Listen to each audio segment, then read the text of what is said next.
So before really focusing on Pixar films, it would be in poor taste of me not to mention that Pixar had a long history prior to their first film. Dating back to the 1970s, they were a part of an organization called Computer Graphics Lab, and Pixar would officially become its own company in 1986, with Ed Catmull as its president, and Steve Jobs initially investing $5 million into the company, joining the board of directors to help shape this new computer organization.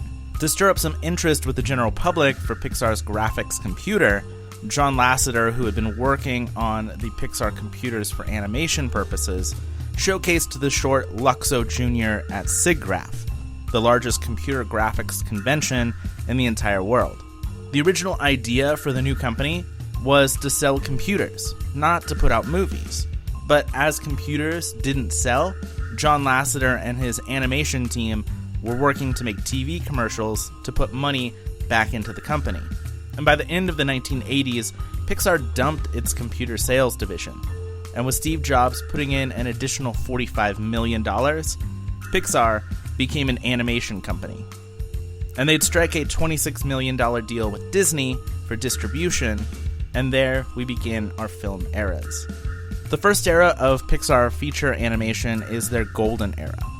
If we define Disney animation first with the golden era, celebrating artistry and pushing the boundaries of what those animators could do, we have to start there with Pixar. This era goes from 1995 to 2004 and features the films Toy Story, A Bug's Life, Toy Story 2, Monsters, Inc., Finding Nemo, and The Incredibles. These 6 films showcase Pixar's efforts in their new technological style of feature animation, while maintaining an idea of great storytelling, making every frame of animation drive the story forward. The release of Toy Story in 1995 was the same as the release of Snow White in 1937. It was a landmark moment in filmmaking and something that changed the landscape. Each film following Toy Story pushed the computer technology that much further. A Bug's Life added way more characters. Monsters, Inc. added textures. Toy Story 2 forced the team to make their original characters and settings even more detailed. Finding Nemo took us underwater, and The Incredibles showed us how human figures had advanced past the plastic look of Andy in Toy Story, while also showing us water, fire, and other elements. All of these Pixar films were made solely by Pixar, with only notes and distribution rights coming from Disney. The first 3 films in this era are all directed by John Lasseter, but the last 3 are directed by Pete Docter, Andrew Stanton, Lee Unkrich, and Brad Bird. Those 5 men would go on to define the next era, the second era, the merger era. The merger era is from 2006 to 2010 and consists of Cars, Ratatouille, WALL-E, Up, and Toy Story 3.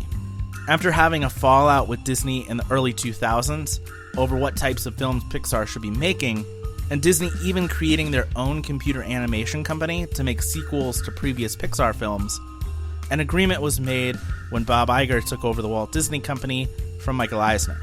Iger would work out a deal to eventually purchase Pixar, and despite this merge, Pixar would still make its own films, still operate out of the Bay Area in Northern California, and would still have John Lasseter as its chief creative officer.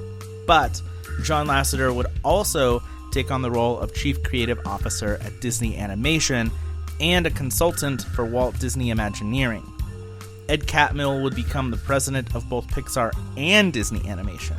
This allowed for Jim Morris, former manager of Industrial Light and Magic over at Lucasfilm and a producer on WALL-E, to step into the role of general manager, overseeing daily operations, since Catmull and Lasseter were pulling double duty.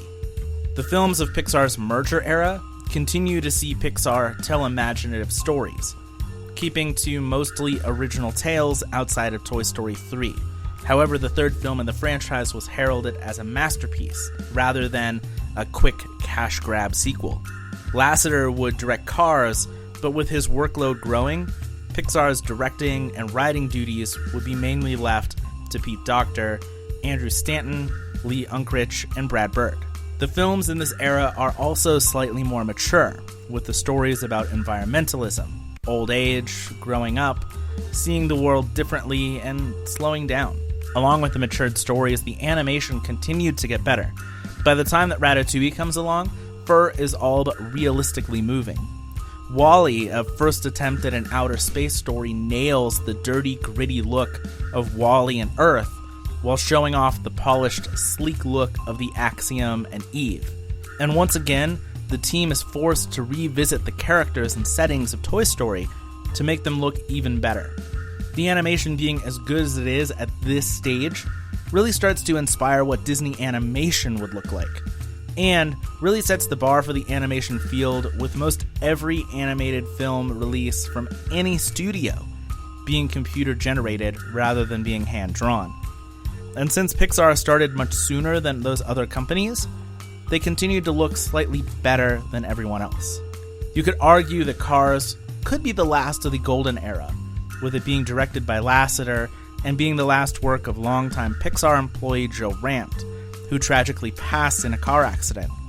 But for us, the story of Pixar and its relationship with the Disney company establishes these eras for the long term, especially as we move into the third era.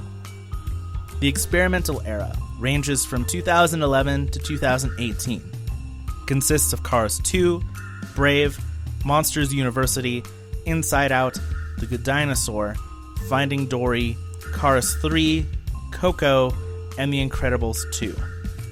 This era is defined by a large amount of sequels, and movies that are outside the box. The experimentation era saw a second generation of Pixar storytellers and directors, and an animation style refined little by little with each film, being perfected rather than being pushed into new realms, with very few exceptions. This era also saw Pixar's first ever lackluster ratings and poor box office success. Cars 2 and The Good Dinosaur are generally seen as major disappointments. Monsters University, Brave, and Cars 3 didn't make the money that they should have. With Disney fully owning the company, it's clear that sequels to popular franchises were needed to keep toys selling and keep the theme parks going.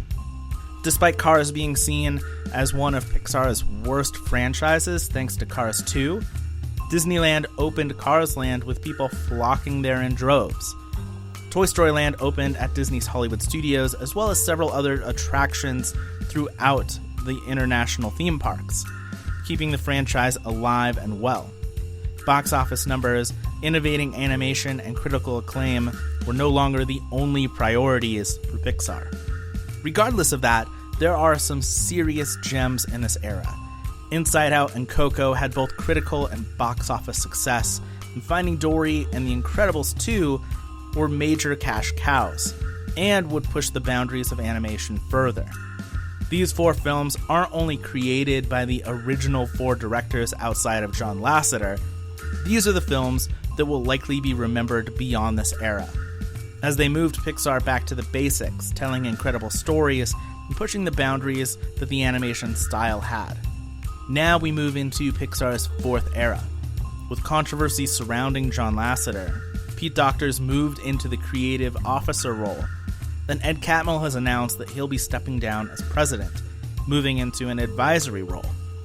And the only current sequel planned is Toy Story 4, but there are tons of new original films in development. So what's next for Pixar? Only time will tell.